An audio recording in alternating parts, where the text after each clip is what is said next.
It's time for Geocache Talk. Whether you are at work, in the car, or wherever you are, we hope you enjoy this show about the great sport of geocaching. If you're watching live on YouTube, you can be part of the adventure tonight in the chat room and participate with others as they watch the show. If you are listening later, please give it a like and subscribe on your favorite podcasting app so that you can get all of the weekly Geocache Talk goodness.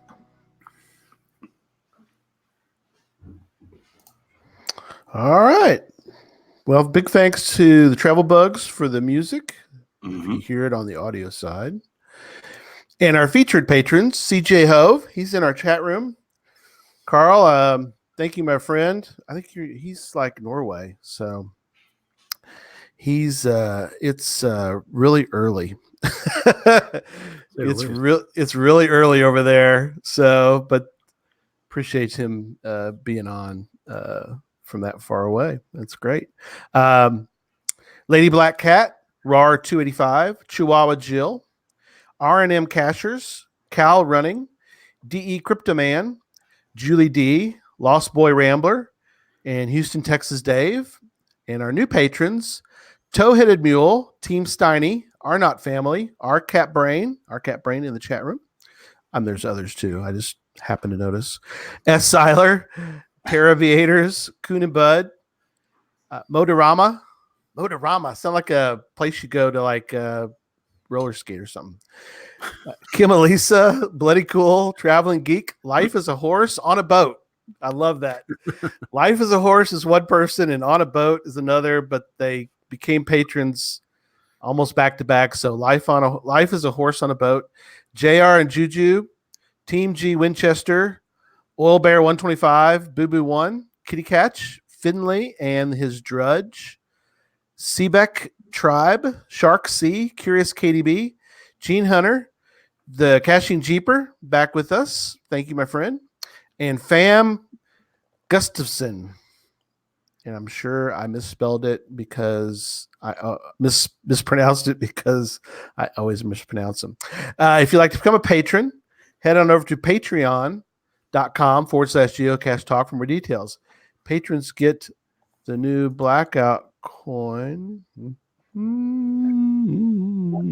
right there. That one? That one? Where's yours, Dave? Oh my God. Oh, wait, right Dave's got his. Dave's, yeah. Oh, we got I got the green one too. Dave's got the green one too, man. Dude, those are rare. We're not even gonna do those anymore. I got one of the last ones, I think. You did. Just signed on just in time. Slid in right at the right moment there. That's good. All right, cool, man. Bonus content, other geocaching items during the year. Obviously, an invite to the new Geocache Talk Challenge is included with that right now. And support levels start at as little as Bison Tube level, which is $3 a month. Let me welcome my co-host, Jesse. Good evening, and I'm kind of happy we're back at our regular time. That works out better for me. Yeah, 3 o'clock's a little tough for some folk, and it's good either way. You know, we gotta accommodate the international guests. They're getting up at 2 o'clock in the morning for us. At least we can, help out once earlier, a few hours earlier for them. Yeah, absolutely. Well, let's jump right into show 160 for August 4th as we welcome David Barsky to the show. Welcome to the Geocache Talk Show. Thank you very much. I'm really happy to be here. You guys are awesome. This is like a dream come true to me. I got to tell you. I swear to God, I've always wanted to be on your show. Well, thank you so much. This is wonderful. We were starting to talk, and we'll tell the story quick. We've got a lot to talk. We got a lot to talk about tonight. Oh, yeah. But I'll make it really quick. So David's been a patron now for, I don't know, about a year. Yeah, probably a year or so, maybe a little bit longer, maybe a touch more. And so that's always cool. I love but I don't always I don't go troll every patron to see what they're doing. Just me, I guess. Right? No, it took me a long time, and so. He waited to stalk you for weeks. I'm trying to remember. We had conversed some, but I forget why. But I went to look. You know what I was doing, David? I was adding people to, because I don't always have every patron's names to put on the Facebook group. So if you are a patron and I don't have you in the Facebook group, let me know and I'll make sure and add you. I get as many as I can and try to get them in, as much, because I don't know everybody's names versus their geocaching name, et cetera, et cetera. Mm-hmm. So I was looking at yours and I was like, producer at NBC Universal. And I go, this is fake. These just people made up fake Universal producers. Yes. Oh, it's fake. Yeah. It's like, I don't know. Yeah. Sort of odd, but I don't know why he picked that. But then I thought, well, maybe he's right. Maybe he really is. Maybe so I started investigating. I was like, oh my gosh, he is. And then we ran across one of we're going to talk about it in a little bit, my favorite shows. I'm sure. Obsessed with Expedition Unknown. But anyway, so we connected and I was like, we got to have you on the show for many reasons. And then the term is actually Facebook stuff. Facebook stuff. Yeah. Stalk. You like my term? My term? Yeah. Yeah.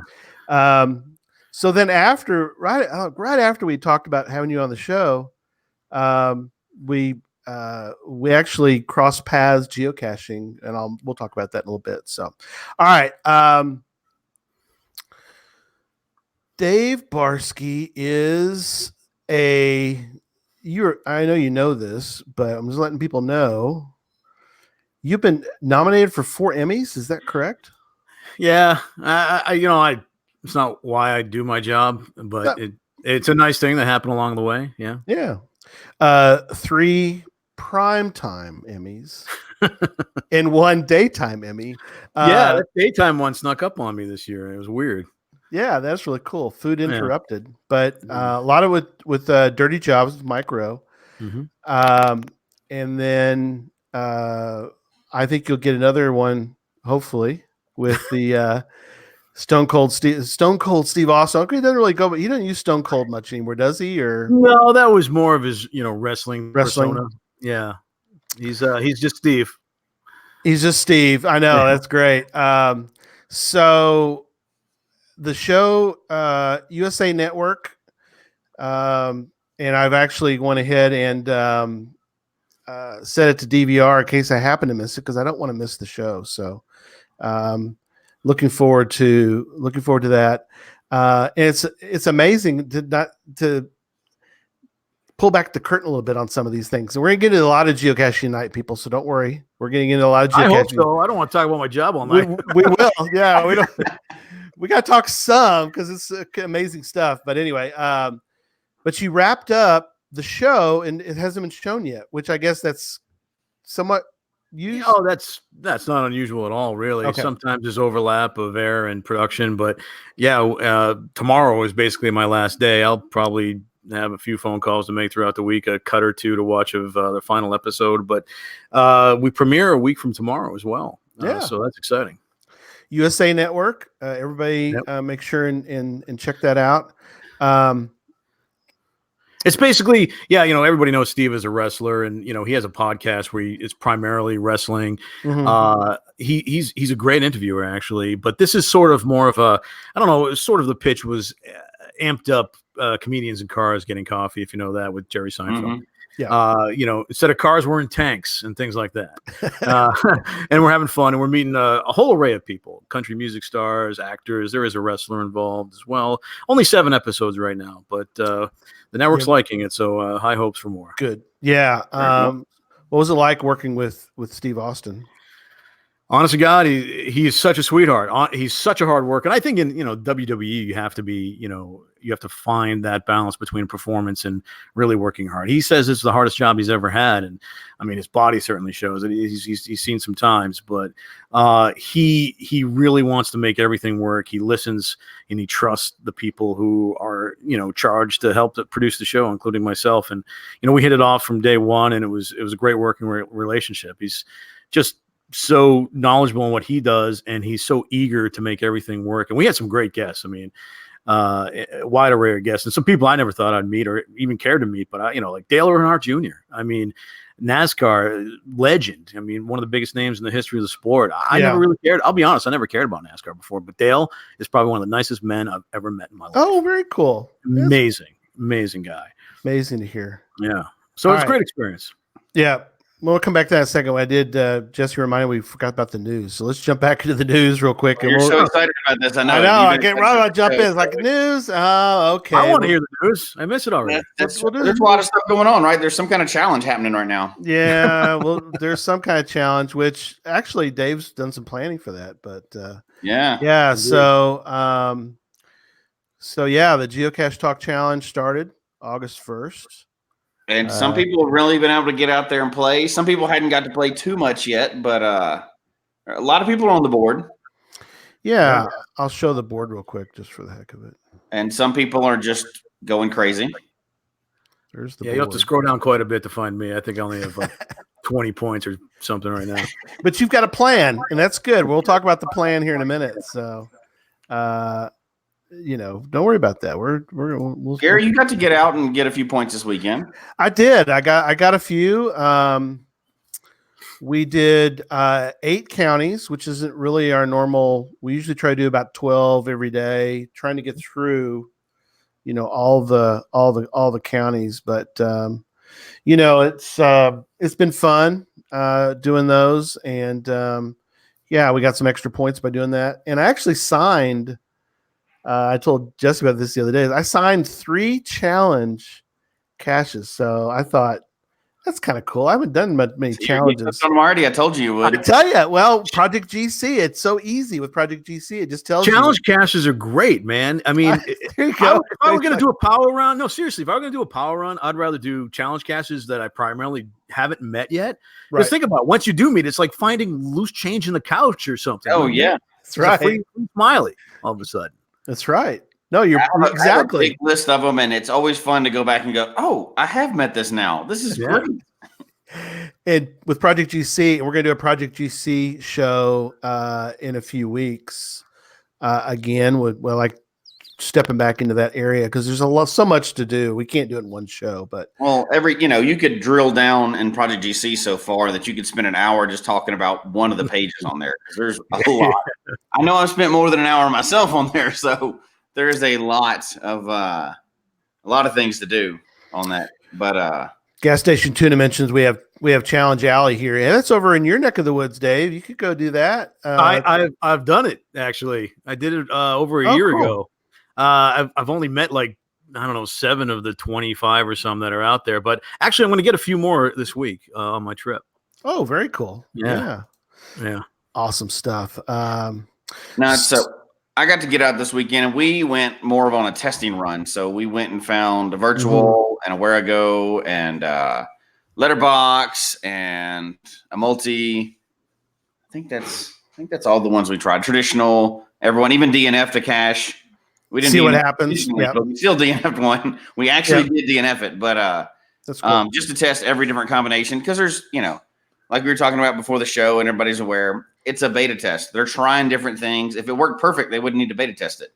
So that's been fun to find out exactly what would happen with all these. And we picked up some trackables and moved them and dropped them off and tried all those things. So almost everything we tried, they've got it worked out pretty well. They've been doing a couple things since it started behind the scenes, which we're talking to HQ. You know what? I guess we probably should have led with what the challenge is for somebody that's just tuning in this week. Yeah, go ahead and tell everybody what that is. So I just thought about that about halfway through. Well, I've had a couple people, and again, the patrons are testing it right now. Right. So I've had a lot of messages on social media this week saying, "Hey, what is? Yeah, where is that talking about? Why is it not showing up yet?" So what we're calling the Geocache Talk Challenge is we're doing a beta test for headquarters, and all the patrons get to do it. They needed a small group of very enthusiastic people, so this is a perfect test for that. Let's test a new feature that's going to eventually build up to the leaderboard, like what they've been building up to, which is kind of teams, friends, challenger, seeing what they can do with different points. And we get to test it. So people are out running around, playing, getting points. And it's on this one leaderboard with only these people or whatever. So some people have gone out and scored a bunch of points, like 8,500 points. Some people have only got to get out and get a few so far or whatever. But so the leaderboard is an ongoing test by Groundspeak, which leads us to our next point. How are we going to top this one next, Gary? I'm not really sure yet. I don't know. We keep making it bigger and bigger with these things we're trying to play and do. But this is with geocaching. Let's focus on one thing at a time here, my friend, because that's a lot to be able to be part of, being on the page. I mean, it's pretty amazing. Let me share my screen real quick because I think this is pretty UDAC's got a good question there. Can non-patrons see the Geocache Talk leaderboard? And yes, they can. So there's a link on our website, right? Yeah. I don't know if it's on the website, but I can send you the link. Yeah. We'll put it in the notes too. But yes, everybody can see it. Just only the patrons right now can participate in it. So just to rub it in for those who can't play, right? Yeah, that's right. Exactly. But it's been exciting. It's been something exciting for a while. We've been planning as a family how to go out and play and test it. And unfortunately, me and Gary are not in the running for any of the prizes, but we still get to play and test it. So it's been fun for us to plan a different way of caching. It gives a new value to other caches we've been kind of putting off or whatever, and it's been a lot of fun so far. Holo Yossi. I always can't get it just right, but it's my Texas problem. That's probably somewhere close. Holo Yossi. The Mad Finn. I nicknamed him the Mad Finn. He's got 8,000 points. 8,000. So Owen from KC did a run of letterboxes and different ones, and he's up there. In that grouping of the 1,000 Club. There's a few in the 1,000 Club, and Spire Cruise at 4,000. Florida TB Hunter got off to a huge start. Everybody was like, "Whoa!" He's got 29.55. Frank up in Nebraska, 21.30. Team D&D had one of the D's is in the chat room. They got 1350. I think Frank's in the chat room too. It's funny. Oh, Frank in there? Cool. My email blew up. I'm in and I knew that he was up there on one of my trails. So so I'm at 36th place. So there you go. You got plenty of time. We got 3 months to test this thing. So. Yeah, we got plenty of time. So, all right, very cool. Let's jump now further into the show. All right. Anything else you need to talk about before we get into more? We need to mention International Geocaching Day. I told you there's tons of stuff going on. We got there is too much stuff. International Geocaching Day, August 17th. Yeah. And I'd kind of forgotten about it because there's so much stuff going on until I started seeing the new events pop up, International Geocaching Day events and see those stuff. So, and I know some of the people in the chat room too are also they're talking about they're hosting CETOs and 100 points right there. I might have to post myself. There's a lot of people that are hosting events for it. So you get a souvenir. If you find a cache or attend an event on that Saturday, August 17th, you get a souvenir. So this year's souvenir for it. So right. Those of you that love souvenirs, and it's hard to not get them if you can, right? Then there's another opportunity for one. Geo Dandrew's asking about, he's not guest, he's family. What are you talking about? We're going to get into how many countries he has and how many countries he wish he had, because we'll talk about that story here in a minute. But oh gosh, yeah. And man, I tell you. Lastly, just a quick note on this. RCAP Brain mentioned about Where I Goes. We got it built so that if you do something that's not on the list, you do get 50 points. So Project Ape. What else did we mention? Webcams. Where I Goes are 50 points. I went and found one of those this week. Where I Goes are 50. Webcams are 50, and you say you got 20 set up, Dave? Yeah, for the next 3 weeks, I'm targeting 20 webcams. I mean, there's not even 20. It's almost like almost like there's not even like 20 left. There is, but obviously, I got to tell you, to my shame, I'm actually responsible for archiving one. No way. Oh, we got, and you just I know on the air. Terrible. Yeah, man. You want me to? I can tell you right now. It was this month last year. I was visiting my mom in Boston and decided to get Vermont's only webcam. And I was the last person to actually get it, but not exactly. Rented a car to drive up and drive up to Vermont from Boston. It was in Burlington at the it's not too far. I've actually made the trip. Yeah, it wasn't bad at all, and I did a challenge alley on the way and all. Cool. I got an earth cache and all this kind of stuff, and you get to the actual coordinates and there's no webcam there. It actually says, all right, once you get to these coordinates, you got to drive 6 miles to these coordinates. And I'm like, all right. So I did that, and it was actually a 5 difficulty webcam. Right. What you had to do is you said you had to hold up a 3-foot item above your head and take a picture. It's kind of hard because the webcam was moving. It was on this dock on a small marina, and it's constantly moving, very fast actually for a webcam. Oh, pretty wild. Mm-hmm. Yeah. So, but I'm looking back at all the past photographs of other finders, and nobody's doing this. Nobody's holding anything up in their head. So I'm thinking, this guy's sort of an absentee owner, maybe. And I was kind of the only guy on the dock, and there were some people working there. I didn't want to stand out and all that kind of stuff. So I waved my hat. I took a picture waving my hat. It was difficult to get, but I finally got it. Mm-hmm. And the next day, I get a message from the guy saying, "I'm deleting your find." Oh no! And I'm like, well, why not? And he's, well, you have to hold a 3-foot item above your head. Oh my gosh! And I actually had one in the car in the trunk. I had this lid from this like storage thing my mom had in her house, so I brought it with us. But anyways, and I'm looking back, someone actually found it the same day I did. And they had what they had done though was a couple. And they had superimposed the geocaching logo over their head, like drew a stick to it. That doesn't count.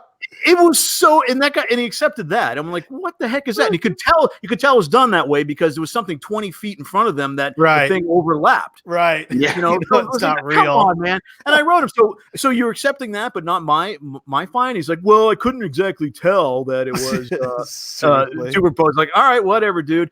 So, but I was really burned about it, you know. So I actually emailed Groundspeak and I said, look, this is really bizarre. This thing's 6 miles away from the posted coordinates, and I want to know how this works. And they locked it the next day. Yeah. Oh. And got done. And apparently, I scrolling back, I had like over 1,000 fines over the years, but every time the webcam went down, he moved it again and again and again. Yeah. See, that doesn't. It was time for that one to go. It really was. I still feel bad about it. And hey, if they're not legit, I mean, that's like unbelievably unlegit. I mean, it was. That's the show that we're not going to do because we're not going to be responsible for shutting down like 30% of the webcams. No, we don't want to do that. We did a show covering which ones were actually not doing it right. Oh my God. I promise on my trip in the next few weeks, I won't be doing anything controversial with webcams. There's several that I've been to and they're just not working properly. And I'm afraid it's one of those, I'm like, I'm not going to say anything because then I'll get stuck in that too, right? You're like, I don't want to be that guy. And now all of a sudden now that one, there's a difference, right? Or if it's like somewhere that it's behind something where you're not supposed to be. I've been to those type. I'm like, you cannot be sending people places like that. You got to at least stay close to the rules. Kind of. Made an effort to keep it alive. I got to give him credit for that. Yeah. Oh yeah. I understand. Yeah. I mean, that's important, I think. But I mean, that's probably why that cache type is dying, right? Because there's so many issues with it. Yeah. Yeah. All right. Let me drag this ship back on drag this ship back on the straight and narrow again. Get this car traveling down the road again. There you go. There you go. All right. So I do have a question. I got some questions, Dave. I really do. It's a good start for someone. What is it? And if you've seen Office Space, they showed it the other night again. I always laugh at that. I watch a few minutes of it. It goes, what is it you do here? But what my question is, what does a producer do? TV producer really do? Yeah, I mean, it's a common question. It's producing television, especially film and television, probably the most nebulous term for any occupation you could possibly imagine. I mean, first of all, there's all kinds of different producers, titles. Yeah. Wait. Let me producer, field producer, yes, producer, you name it. Co-executive producer, production supervisor. Yeah, sure. That's different, right? Yeah, somewhat. Yeah. Okay. Again, it's different from company to company, from show to show, from network to network. It all depends, and there's different kinds of executive producers. There's the showrunner, what is commonly called the showrunner. That's sort of what I do. And you're responsible for the entire show, soup to nuts, from the creative impetus to final delivery to the network. You have to oversee everything. You interface with the network. You deal with any problem that comes about. But there's lots of producers that work with me in various capacities that troubleshoot as well. Right. But I'm ultimately responsible as executive producer, quote unquote, showrunner for everything that goes on. Cool. So you kind of have to learn every time you go to a different production. I mean, you kind of know going in, or you have to kind of feel your way as far as like what role they want you to play in it, or. Well, I mean, it depends. Yeah, if they hire me as executive producer, showrunner, the good news is I can do a lot of the hiring and supply the team and decide what positions are needed and run it the way I would like to run it, that I feel most efficiently. Yeah, most efficient. So that's great. I mean, it's a good place to be in. Yeah, that's awesome. So, all right, we're going to talk about and we mentioned the show notes about doing 1 or 2 episodes. In Little Sprinkles mentioned to me about Top Shot. I noticed you'd done a Top Shot, and also Mail Call. Right, Lee Army. Right? Lee Army, yes, our Lee Army. Well, the case of mail call, I did quite a few episodes. I think in this case, you just probably, it's just IMDb not being up to date because I did that show before IMDb existed. Did you really? Oh, that's awesome. Yeah, that was back in the early 2000s. The late great Arlie Army. He died. I went to his funeral just last year. Oh man, he seemed like another guy that would be fun to hang out and just nice. And he was again. I've been very fortunate in my career to work with some great people. He was so genuine. I mean, he lived out in Lancaster, California, in the desert, you know, and he was just a good old boy from Kansas, man. He had a room in his house, his TV room. He had a couch for himself. His wife had her own couch, and they just hung out, man. He was just a good guy, man. He was a character. I mean, he was a gunny first, and he was a character, and people recognize that, and he sort of fell into acting along the way, and he did pretty admirable job in a lot of stuff he's been in. Yeah. But it was sad. It was sad. Yeah. My wife is also in television, and she worked on some of his shows after Mail Call as well. And she had heard that his health was failing, and we kind of knew it was happening. Very sad. Sorry to bring it down, but that's all right. I'll miss him. And then a show that Susan and I we watch together. We don't always watch shows together. She watches kind of her stuff, and I watch my weird stuff. She watches a lot of Hallmark, and I watch a lot of weird other stuff. A lot of Discovery Channel. A lot of your shows, Dave. Thank you. The weird, the wild, the wonderful. But Top Shot, you did a couple. Yeah, that's I wasn't really a main producer on that at all. Right. What that was, I only did sort of, they had a recap behind the scenes shows where there was, formatted by mostly interviews with all the, after the season was over. I did all the interviews for that show. I produced those shows for a couple of those seasons. So I didn't work on the shooting of that at all. It was the same company that I worked for. I had some time off in between dirty jobs, and they wanted to keep me going, so they gave me that show to work on, and I did that for about 2 years. It was very cool. It was a very fascinating show too. It's great. Which brings us to Dirty Jobs. Maybe part of that show. Were you saying with Jesse? I think the audio's got a little delay in it. I said, maybe a few people in the chat room have heard about that show. They're waiting on that. Yeah. Wow. What a show. I mean, it was very unique. And you did how many of those? Do you remember how many you did? I did. I'd probably be completely bonkers if I actually counted, but we did it for 7 years straight as a complete series. It was originally a limited run series in 2003 of only 3 episodes, which essentially served as the pilot. I did about half of those. Turned into a bunch. Yeah. A year and a half. It came back as a series that lasted for 7 years, and I was there for the entire run.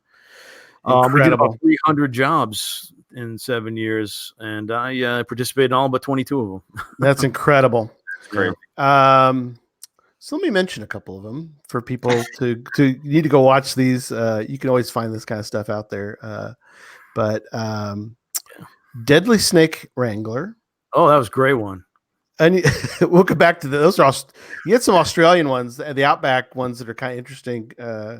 Journey to Croc Country is another one that's kind of interesting. Onion Processor. Yep. Mardi Gras Bladder Banger.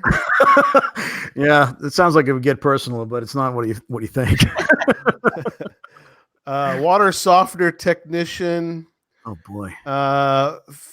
Doomsday Seed Banker. Sure. Did you go up to Norway and something for that trip? No, that was in Chicago. Chicago. Yeah, it was just northern Chicago. It was funny. Actually, funny thing about that one. We're baking seeds for Doomsday in Chicago. Believe it or not, yeah, it's a specific project for the Plain States. Actually, cool. Banking on the Plain State seeds. The crazy thing about that episode was, they're in a vault that is basically a freezer, right, to keep them dormant, protect them. And Mike Rowe, the host of the show, jokingly at the very end of the show sealed myself and the two cameramen in the vault. And as a joke, the editor put up on screen in memoriam Dave Barsky and named the other two guys. And I swear to God, people thought that was real. I mean, if you Google "is Dave Barsky dead," you'll find that people ask that because of that episode. Buried in the sea. Well, basically, if it happens on TV, it is real. That's correct, 100%. So it's got to be real. Oh yeah, right. Oh, yeah. 100%. Yeah, and let me tell you, that show, there was nothing fake about that. About Dirty Jobs. I mean, there was some. Honestly, it's look, there's a lot of. I don't have to tell you, there's a lot of fake TV out there, but it's impossible to fake what we did. Impossible. Well, I mean, and a lot of things that probably hit the cutting room floor because you just tried it and it's like, this doesn't look right, or it doesn't.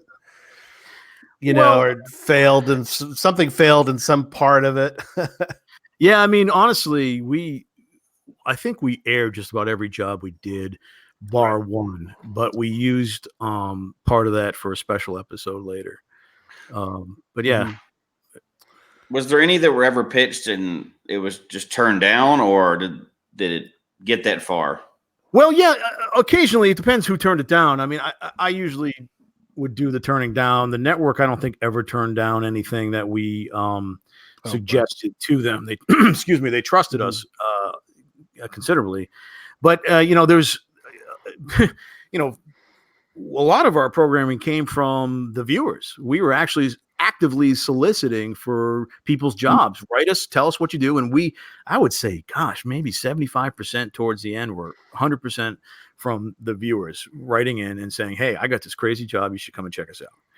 And there was one that we just said, it's just too dark. It was like meth lab cleanup or something like that.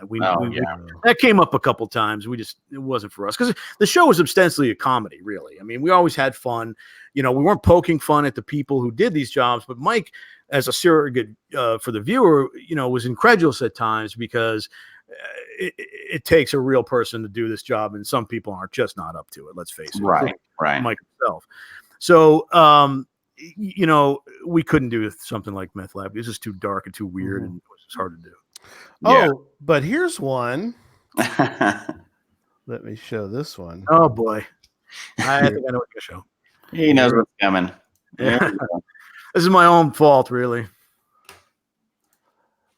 So, Gary, you're gonna have to describe this to the audio listener. Yeah, I will. Let me play it. I think you can get a pretty good idea. But if you have audio, I'll fill in the blanks. Yeah.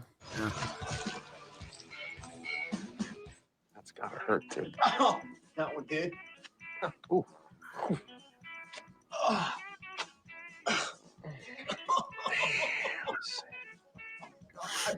This is gonna hurt. Look at Oh my god. 100% painful. I nearly passed out twice. Not even close. Does that bring back painful memories just right now? Oh my god. Well, yeah, of course. I mean, Pulling the. it's hard to look like at. a hairball. Did you notice what she did? You put your hands up there, and she's like, "No, you can move your hands out of the way, my friend. We're going on." So, in case you're wondering, Mike Rowe is waxing Mr. Barsky here. So. My chest, that is. Right. I went in on this. Oh my god. Now, are the moles supposed to come off too? That casual. Kanye West. Oh, your mama's big pull. What was your favorite dirty job? This was mine. This is a good one, actually. The more I think about it, Mike enjoyed torturing me for sure. It looks like he did. Look, seriously, I think I'm Why would men do this? If nothing else can be accomplished from what we're doing right here, surely we can address that. We can speak to that.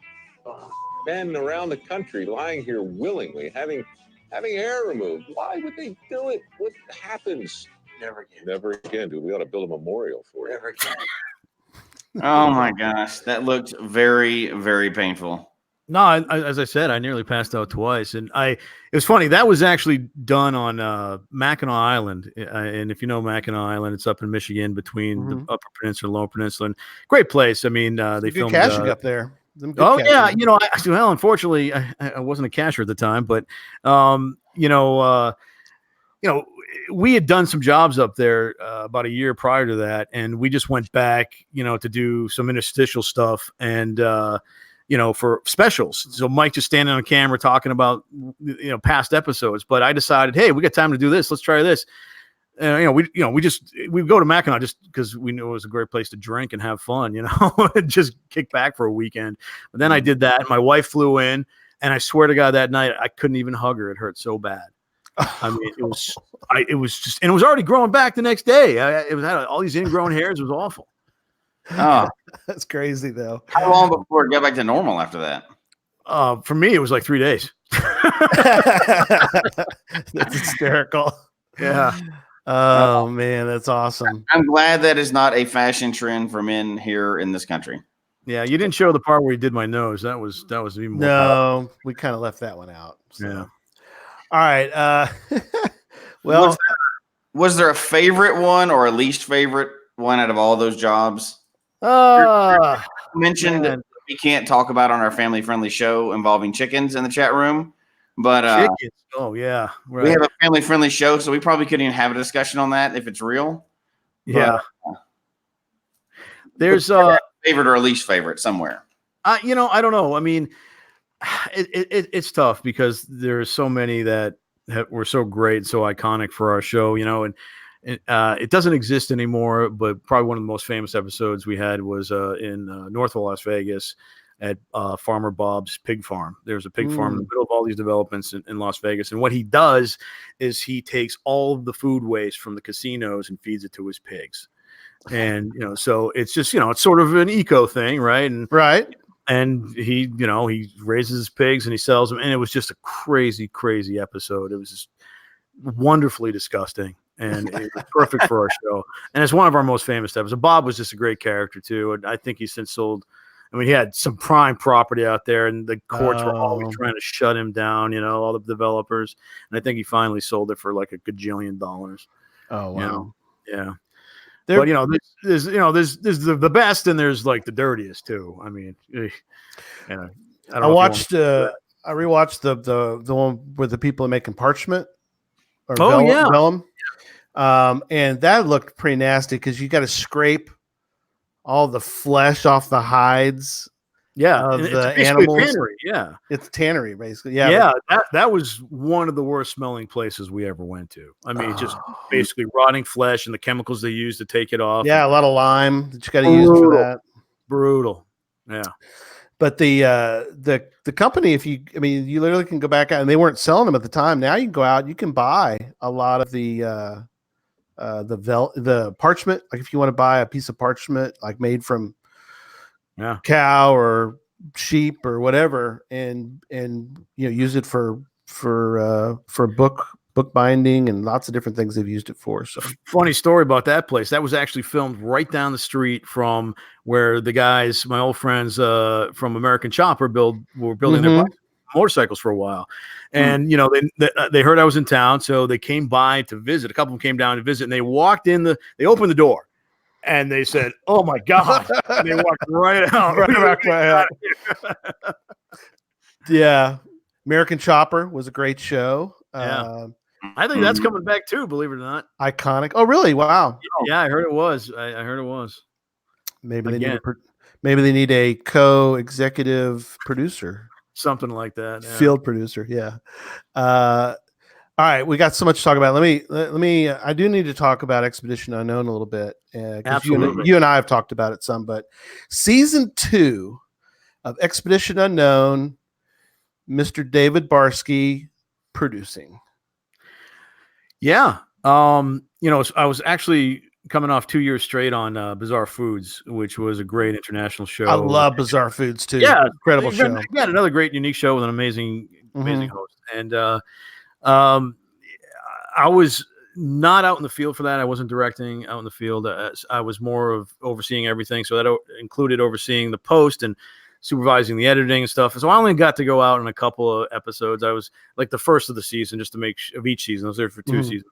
Right. So I got to go to Portugal and Mexico City, some of the best food I ever had. But I got really frustrated being out and being in the office. I want they're going to all these great places like Vietnam and all this stuff, and I got the itch, and I quit. I quit because I wanted to be on the road again, and I wanted to I wanted to travel again. So Expedition Unknown came along shortly after that, and they hired me on board to be one of the supervising producers on the show. Incredible. And you got to go to Nepal, which is one of because you end up with 2 episodes, or at least 2.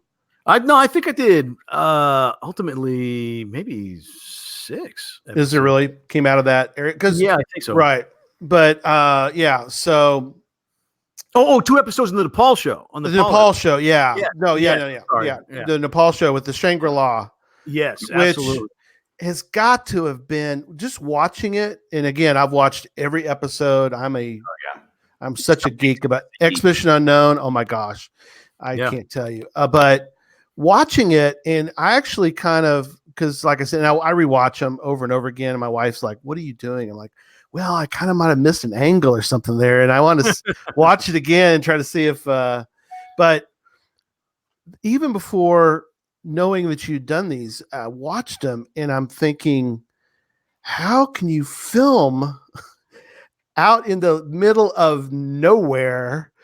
Because you guys would pull back the curtain a little bit. So once in a while where you'd show, hey, we got to travel here and we got to take how much luggage? And it's like, and you got to tell us we can only bring so much weight. And you're like, we're very weighty. We're a film production crew. I mean, we're it's like, how do you decide how to do some of the, because they're like, that's it. The plane can only take so much, Yeah, I mean, there was 8 of us out in the field for that show, and we traveled with 30 cases of equipment, and it was insane. And we're going the place we went in Nepal was called the Mustang region, that where the sky caves exist, and all these thousands of caves up in these hills, and nobody knows. We've lost the knowledge of how people or why people built them, and it was an amazing place, but the Mustang region is a very disputed region, and because it's on the border with Tibet, and the Chinese government was having issues. So it only opened up in 1991, and even today they only allow a certain number of foreigners per day in that region, and it costs I think $100 per day per person to go. So it's a very expensive trip, first of all. And at the time we went, Nepal was having some political issues with India, and there was very little fuel in the country. Yeah.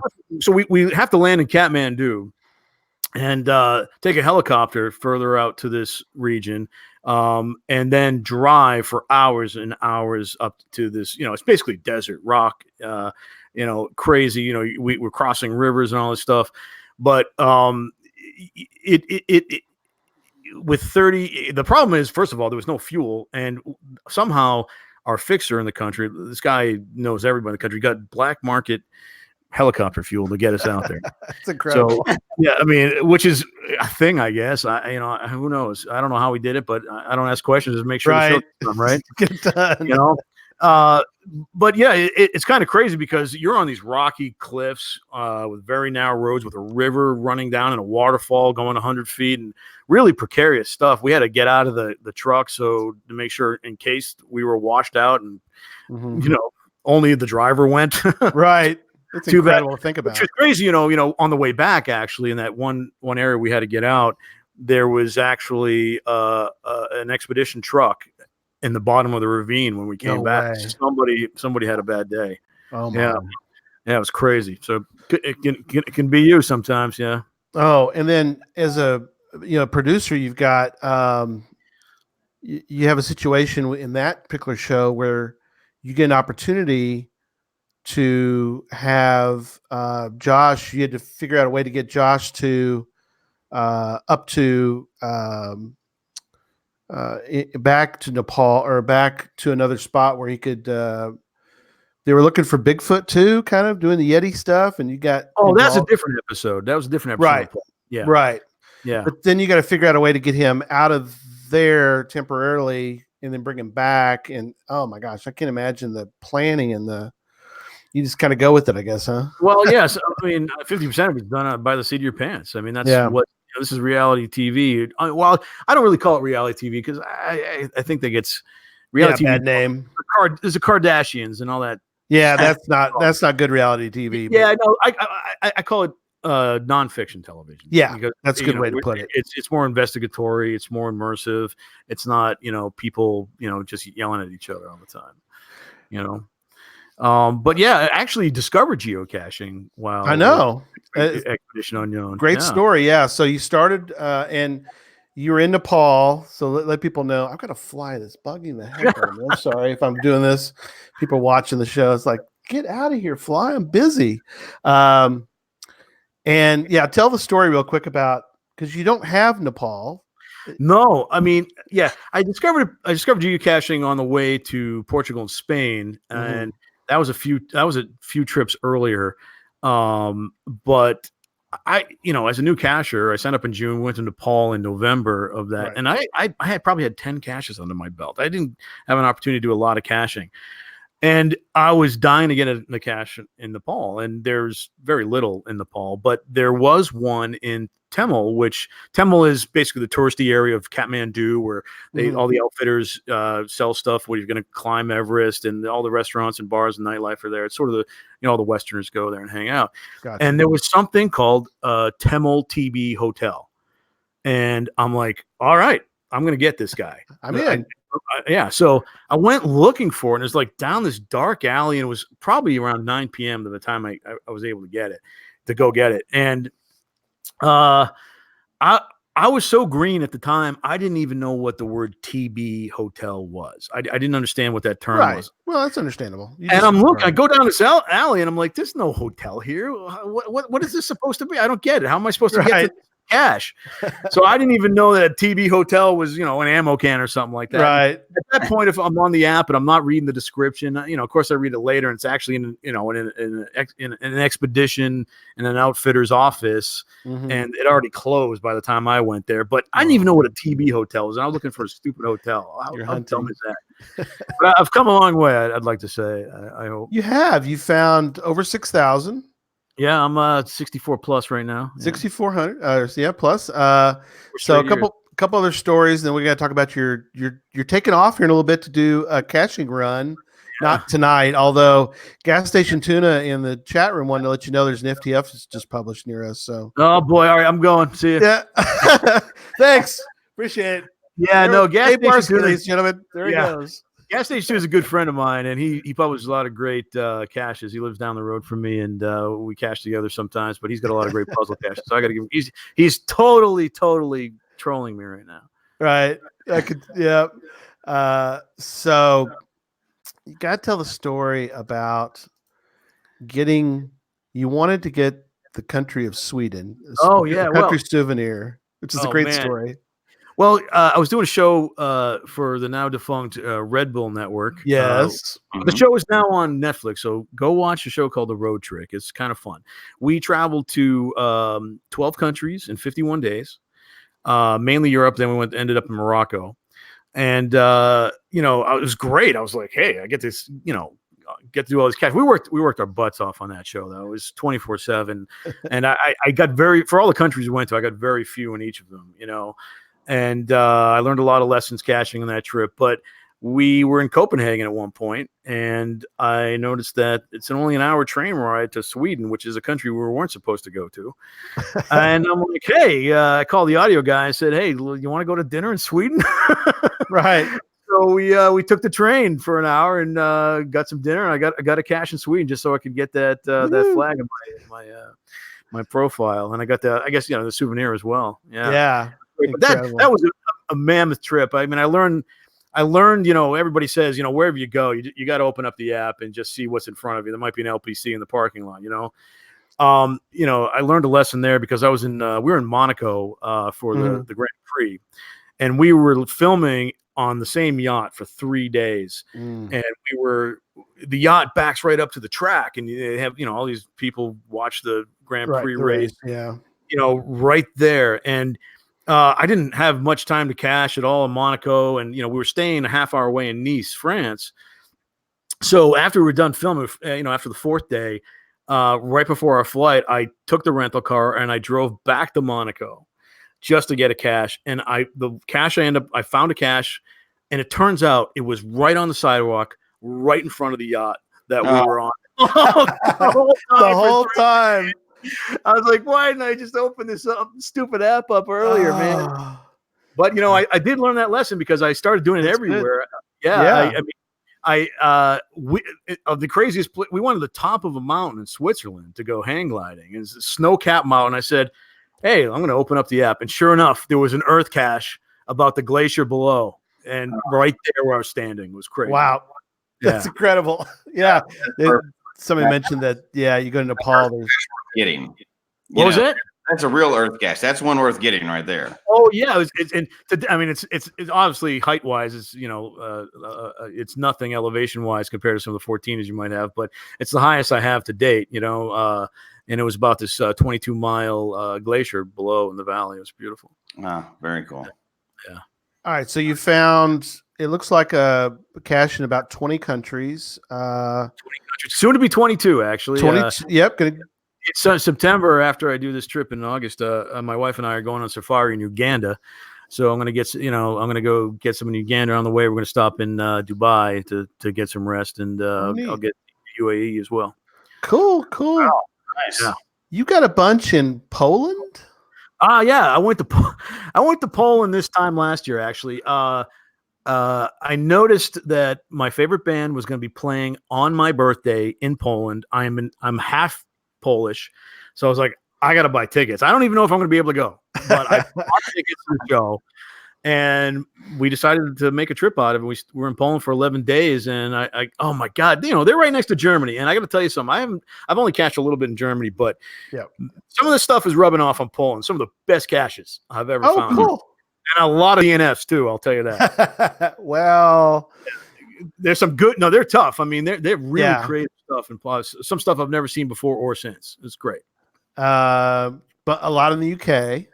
So yeah, I've been in the UK. Cool. Oh my gosh, 2 times. I got my first webcam in the UK. The Abbey Road webcam.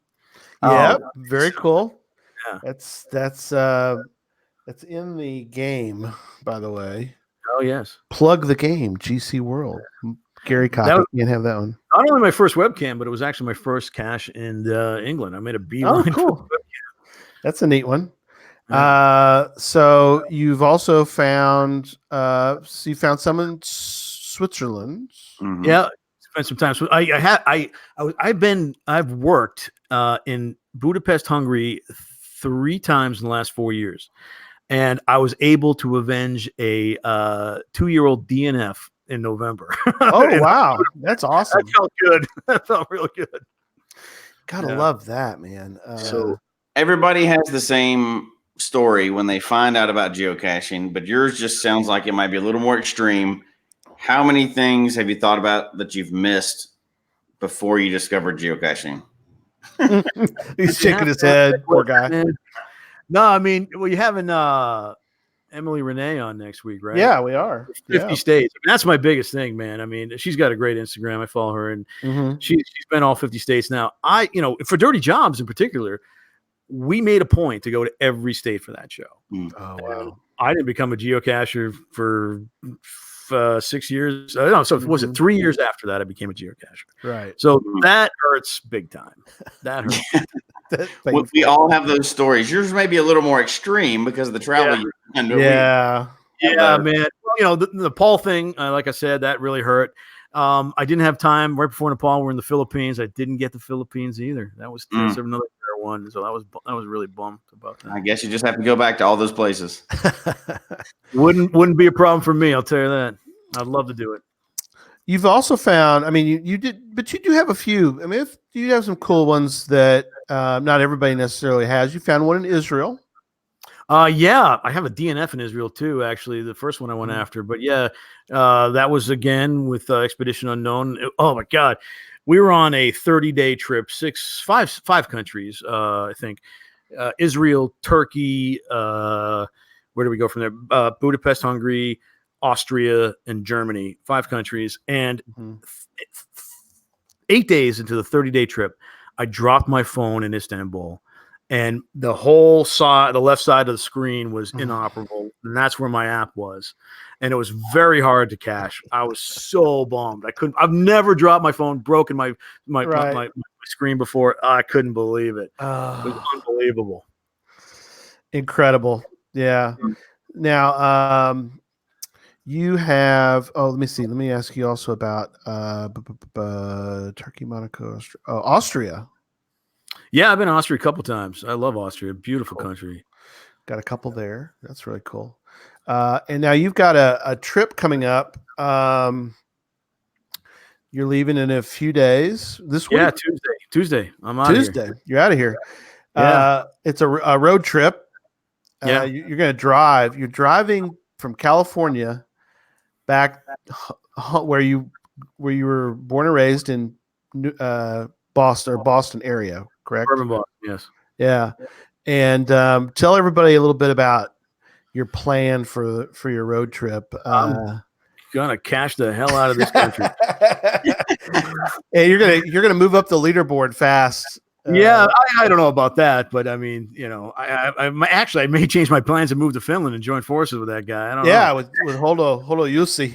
Yeah, but no, I again, it's an opportunity to get a lot of states that I don't have. I'm going to go to 20 states, 10 of which I do not have cached at all. I have not cached. I'm targeting at least 20 webcams. And I've solved a lot of unknown GeoArt along the way. Man, I'm going to spend a lot of time in Nebraska, that's for sure. But it's great. It's great caching all over the country. And actually, I'm going to get I think I'm going to go to Ontario too. So it's a Canadian province. Well, that's new for me. I have BC, but I don't have Ontario. Oh yeah, that's cool. Yeah, another province. Yeah. So I'm taking about 3 weeks to do that. 20 webcams is more than many people have altogether. Yeah, I already have 10, 11 minus 1, as you well know from yeah. But events along the way, yes, boy. There's actually one the first day I'm out. Some Germans are going to be in Las Vegas, and I hope to time it to be there. Oh, cool. And also, while I'm home in Boston, I don't live far from Providence, and they're going to be. I think somewhere in Rhode Island, they're having an event for every day in August. So I'm probably going to make at least one of those. I'm hoping. Very cool. Yeah. If anybody has questions, we're kind of getting toward the end of the show. If you have any questions for David about anything we talked about tonight, please put it in the chat room and we'll bring it up. There is a question. There, a pretty good one in there. Did you ever did Micro or any of the people? There you go. Yeah. Well, again, I wasn't a geocacher when I did Dirty Job, so Mike has not gone geocaching with me. Trying to think. To be honest, I didn't really come out of my caching closet until April last year during the Planetary Pursuit deal. Mm-hmm. First event I ever went to was then. So I kept it on down low for the most part. I don't know why. Maybe I just thought it was sort of nerdy, but I don't care. I'm nerdy. Oh, right. Come on. Hey, speaking of nerdy. Anyways, I mean, Jesus. Yeah, show the back there of you've got everything behind you like sci-fi books. Check that out. I got a whole library of sci-fi books. I got a Dr. scarf over there, so that's pretty nerdy. Yeah. Yeah. What is that other thing to your right there? What is the backdrop? No, the backdrop. What is that? Yeah, what is that, by the way? But that's something else. It's actually Geocache. Wait a minute, where is it? There's. Yep. Oh. I actually inherited this at an event, some local cache. So cool. But lots of sci-fi books back there. And what are you asking about? What's the thing on the wall behind your left, right there? Yeah, what is that? That's an empty alcove. I hope to have a fish tank one day. Oh, okay, gotcha. Okay, well, I wondered what you were doing with that. So yeah, I got big plans. Yeah, big plans. It's a fight with the Muggle wife though. She's not hip on right. Hip on the idea of a tank there. But yeah, no, it's funny. I go way too much. She says, I don't know. Whatever. But lots of sci-fi books. And that's of course where your name came from, the Twonky. Correct. Which I tell you, I powered through it today, buddy. I powered. You did the whole movie? I did the whole movie today. kind of crazy. Man, it is very much it's very campy. It's all over the place, but actually there's some pretty cool special effects where the TV picks up a phone and dials the phone and Yeah, I mean, for the time, actually, it was done by this guy Arch Obler, who did a lot of heady sci-fi back in the 50s. You know, a lot of sort of, you know, he did some post-apocalyptic things, and this was actually based on a short story. The Twonky is originally a short story from 1942 about a radio from outer space. Didn't you know? It wasn't an amazing story or anything, but this guy bought the rights and made it a television from outer space to comment on, you know, how bad television is for you, and this television eventually takes over this dude's life. So it's basically my life in a nutshell. So it's great though. It's a great way to. It's a great name. I wish I had a really good name. I mean, you and Jesse have great GC names. We'll have to talk about this sometime. Mine was just whatever I used in, you know, working IT job is G-Slink, so I just kept it. But there's some great ones. Yeah. So UDAC mentioned that she was at your first one of your first events. Yeah, well, yeah, UDAC's great. She God, she was she puts on a lot of events herself. I mean, she's really involved in this game. We like to tease her. We think she's a reviewer, but you know, she denies it. She denies it. Yeah. And then of course, Scott did a vlog with you. Yes, it's kind of cool. GSM times 2. He's one of the greatest ambassadors of the game. Great guy to have in Southern California. Oh, he really is. Yeah. All right, let's see if any more questions. Then we'll. Oh, here we go. Let's see. No, path tag looks great. Oh, you have a path tag?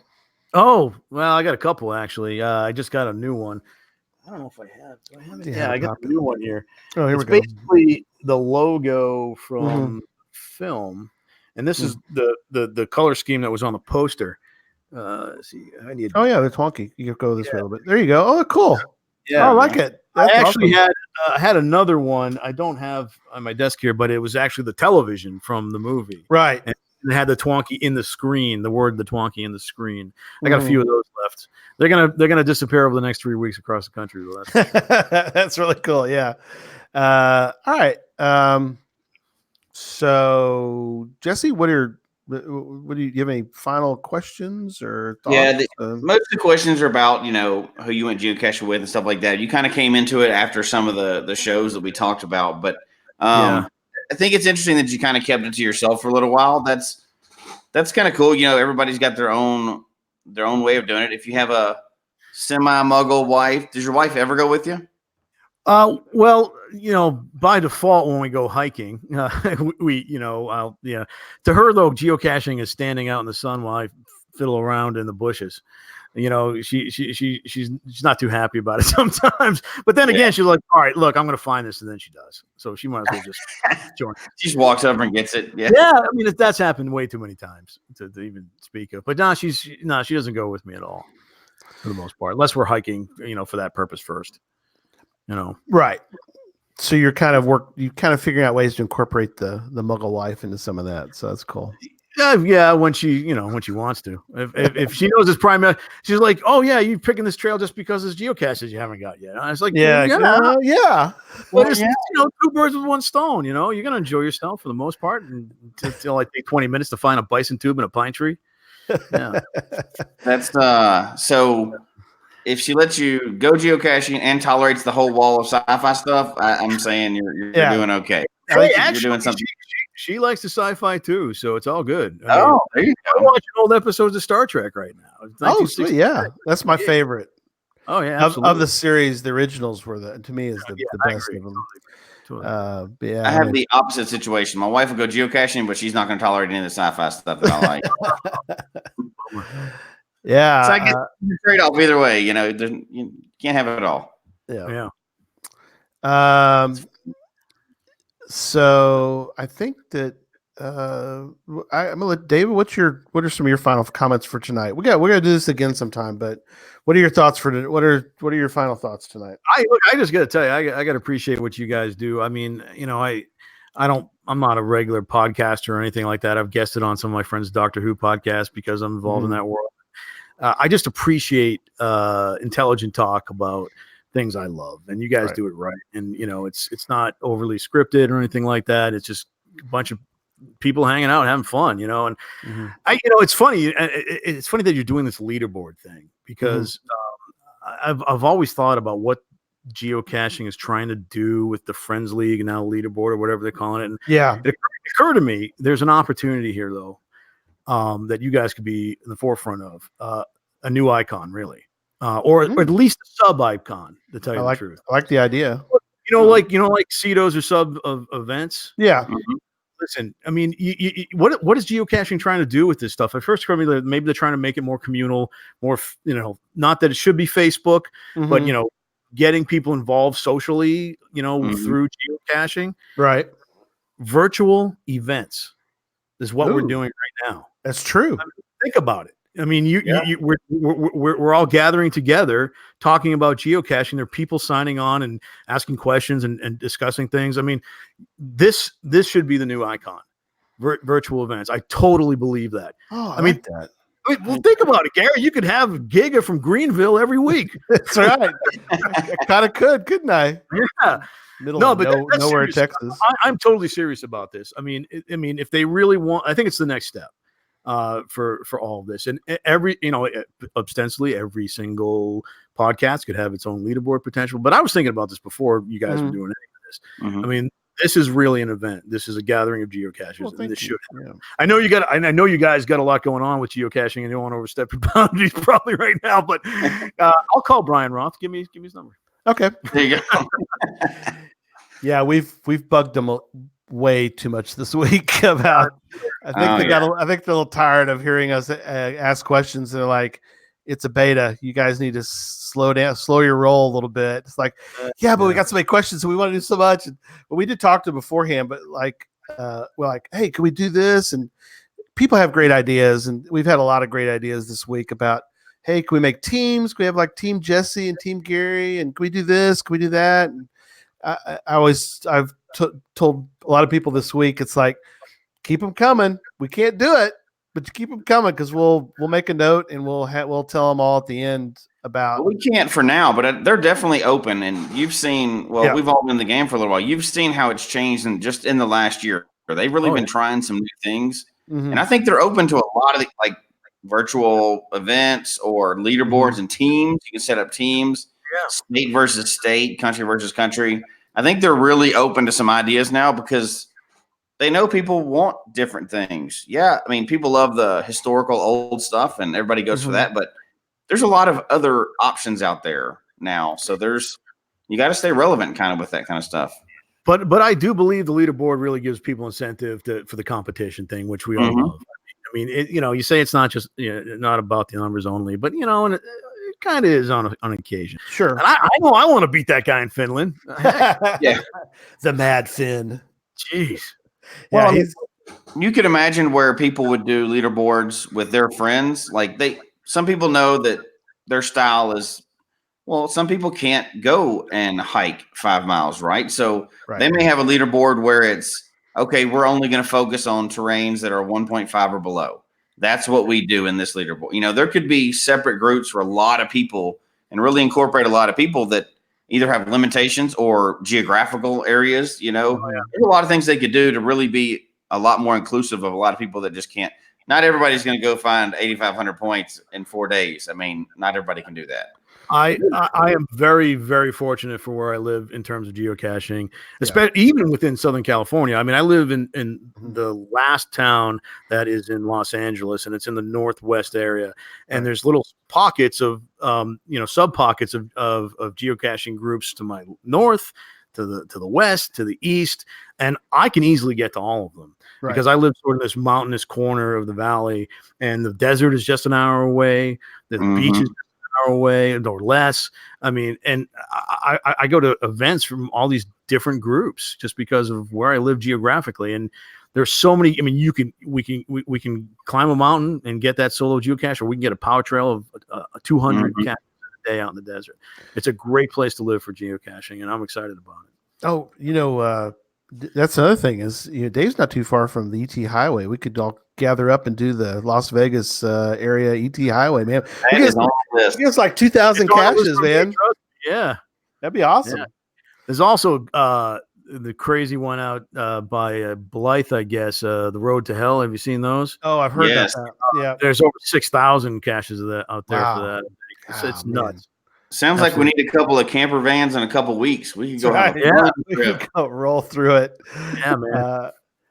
I did have a final question that I had thought about. I forgot to put in the notes, and I forgot to ask you about. But do you think that there could ever be, because there's so many channels, and with all the additional channels that are out there now with Amazon Prime and Hulu and everything, it just seems like we're growing the number of channels. Do you think we could ever have a geocaching TV show? I got a couple thoughts on that, actually. First of all, if there was one, I wouldn't want to do it because it probably. I don't want to make this my job. Yeah, I'm with you. Right.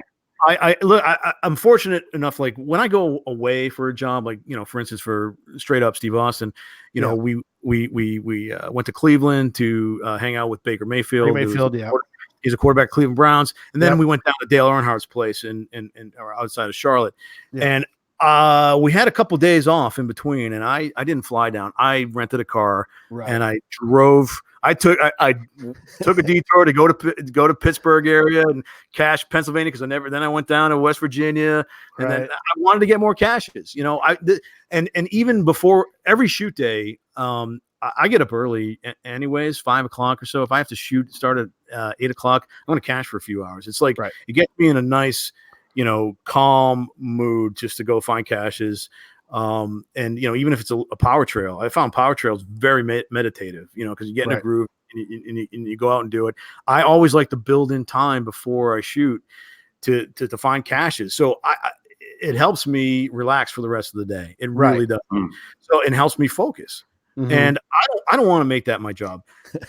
Secondly, I mean, I suppose it could be, but I think it would ruin it for a lot of people because a lot of things, for a television program to be bought nowadays by a network. Right. I mean, sure. I mean, there could be an independent thing done on YouTube or whatever. Anybody can do that. Well, but sure.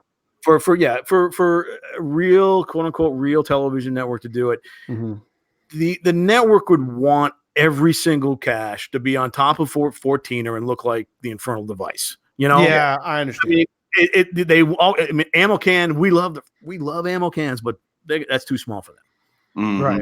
It's just not going to work on that level, and then of course there's got to be competition, which is good, but it's got to be mean competition. I just feel like that's the way a lot of that television goes. It's not. Yeah. But I mean, trust me, I've thought about it, but there's a million ways a TV show can be produced. But I think when it's a game in the first place, they're going to want to make it more of a competitive game and maybe take the fun out of it for a lot of people. Yeah. I hate to be negative about it, but that's my honest opinion. No, I agree. I think your points are incredibly valid. I really do believe that but it just kind of, it's one of those weird things that it's like, I want to tell people about it, but yet in some ways, as we talked about tonight a little bit, is that I kind of don't want the masses to know about it, but I kind of sort of want them to know about it, but not really know about it. I mean, it's one of those weird deals. It is one of those balancing acts, right? Because I mean, if it got too huge, then it's just going to be a corporate kind of deal. And first of all, there's a lot of not by me, of course, but maybe trespassing, maybe hides without permission out there. If it got where big companies were sponsoring and people got that big into it, it would change a little bit. There's something to the clandestine aspect of it where you're kind of sneaking around and people don't know what you're doing. That makes it kind of fun. Yeah. I mean, and you have a point there. It's the problem with television though. Like every single one would probably be fake. But then that's the hard. That's because, like I said, every single thing is gonna have to look like the infernal device. Yeah. And but how do you do that when you have a real world app and you have to publish the thing? Yeah. I mean, if you're shooting a TV show, and somebody that's not on the TV show is a first to find, for instance. Right. And how do you fake something on the app? You just can't do it. It wouldn't be right. I just don't understand nowadays, because I think watching other people's videos of caching would be boring just week to week. Just okay, they're finding another one, unless it was something extreme like that. However, millions of kids sit around on YouTube. People playing video games, and I don't understand it. I guess I'm getting old. I'm like, you're not even playing it; you're watching somebody play it. But people making a lot of money doing that. 10 years ago, I worked with a guy who said he announces video games. He's an announcer. I was like, what do you mean by that? What do you mean? Yeah. Video games. That's a thing? Oh, yeah. Crazy. The guy recently, you heard about the guy who made $3 million at the Fortnite tournament. He made more money than Tiger Woods made at the Masters. I mean, good for him. I know. Yeah. Hey, great for him. Yeah. No, I mean, yeah. It's just just incomprehensible to me. It's not my world. But it's a thing. And hey, I'm the last person who's gonna shoot down anybody's subculture. I mean, this is what this is in a lot of ways. You know what? If people are not hurting other people and they're out having fun, more power to them. Go for it. Enjoy it. And I agree with you, Jesse. I mean, I like the clandestine thing about it, but at the same time, when I'm out with family, I'm going back to Boston, and my brother-in-law already contacted me, said, "Hey, I want to go caching with you," because I went out to dinner one night with with my sister and he, and we got 4 caches in a Walmart parking lot, and and I said, "Hey, dude, that's nothing." Nothing. Yeah. Yeah, and I say, "Hey, man, sign up." And my nephew wants to do it too, because I went. Cool. I got Massachusetts oldest cache with my nephew last year. Oh, that's cool. And, yeah. So he wants to go. I'm gonna go up to take a side trip up to New Hampshire one of the days. I'm up there with my mom, and my nephew wants to go too. And I'm gonna get 3 webcams in New Hampshire that I don't have. Including one. So. Have you done the Freedom Trail? There's a Warigo on the Freedom Trail in Boston. Yes, we go to every other Christmas. My wife and I go back to Boston to spend Christmas with my family. Mm-hmm. And what we do is we usually spend 3 nights in Boston proper by ourselves, and then day before Christmas Eve, we'll go back to my mom's house or my sister's house and stay there for the Christmas holiday. Right. And I usually get caches around Boston, but that one might be an investment in time for my wife to sit through. I don't know. I mean, we've done a lot of stuff. I mean, there's a virtual at Paul Revere's house and all that stuff. So we've gotten a lot of those. Oh my God. Retired guys get a series of. Yeah. And revolving around food. So, I mean, how can you go wrong? I literally, last time we were there 2 years ago, we ate at one of the restaurants that literally, I think was in the tree or by the mailbox right outside. Right. I don't know, because it was so freaking cold. It was literally 8 degrees, and we had just finished. We finished eating. I said, "I'm getting straight out of this restaurant, going to a cab. I'm not even going to look for this thing." It was like 9 o'clock at night. I'm like, "So I'll get it. I'll get it the next time." Yeah, really. I've got a few of those other caches he put out, but I didn't get that one. Yeah. Yeah. All right, man. We got so many more things we could talk about, but we'll do that the next time. But all right, we ready to wrap up, Jesse? Anything else? We'll have to, or we'll be here all night long. So. I know. Let me mention a couple things. Dave mentioned about Emily. Emily will be on the show next week. Talking about her, and she's put a lot of good info into the show notes already for that. That show will be fun. And man, I'm so jealous of her. I can't say that enough. I know, me too. That's fun. That's why we do the show sometimes, is to vicariously live through some other people, some of the things they've done. In 2 weeks, we're going to talk about the Great Geocache Top 12 list. What do you say, 12? We've kind of come up with our own sub geocache types. It's like challenge caches and puzzle caches, and we're going to we made a longer list, but Jesse and I are going to, I'm going to come up with the correct 12 list. Jesse's going to have some kind of 12 list. I have no idea what he's doing. Obviously mine are correct, but we'll figure out which of the two of ours, if they sync at all. I bet they don't. It'll be Well, that these big like enough. icon types. Is that what that is? Uh, No. we're gonna rank them. So like obviously where I go for him will be number 1. It'll be number 12. on my Maybe you list. don't know. Yes, Jesse. What's up with? I mean, come on. Why do you like that? I mean, I said I will tell you, and I have a really good answer for it, but I'm going to wait I till doubt it. But wait for the show. Yeah, Okay. there you go. I think a convincing argument of why it's the best one. But that's for another show. That's for You another must be show. a real big. The only explanation is you're a real big fan of Windows 98. That's the only thing I can think. That's good. Good. I love it. Come on, man. Gosh, that's so awesome, Yeah, man. I use an abacus instead of a calculator. I stick to all the old stuff. So, We've been so busy. oh my gosh. I do want to. We're going to do the commercial at the end and the thing at the end. So I'm sorry. I want to do the commercial in the beginning, but I made a little commercial for IB Geocaching. So let me play that. Okay. And by IB Geocaching Supplies, the best site for geocoins, cache containers, and much more can be found at ibgeocaching.com. I like him. Pete's a great guy. Pete travels a lot too, but IB Geocaching. Go buy your favorite geocaching items, ibgeocaching.com. All right. Let me run this last thing, and then we'll do a sign off. So here's our sort of our ending minus our saying goodbye. Folks, we hope you've enjoyed the show tonight, as well as our new format. Please email us your comment at geocachetalk@gmail.com. Don't forget to follow us on Twitter, Instagram, and Facebook. The show can be found on Apple Podcasts, Stitcher, Radio Public, or Spotify, as well as at the Geocache Talk website. Don't forget to click that subscribe button below and ring that bell notification so that you can see and hear the show on a weekly basis. And tell your friends about the show. Get them involved with us in the chat room. And until next week, don't just talk about geocaching, go geocaching.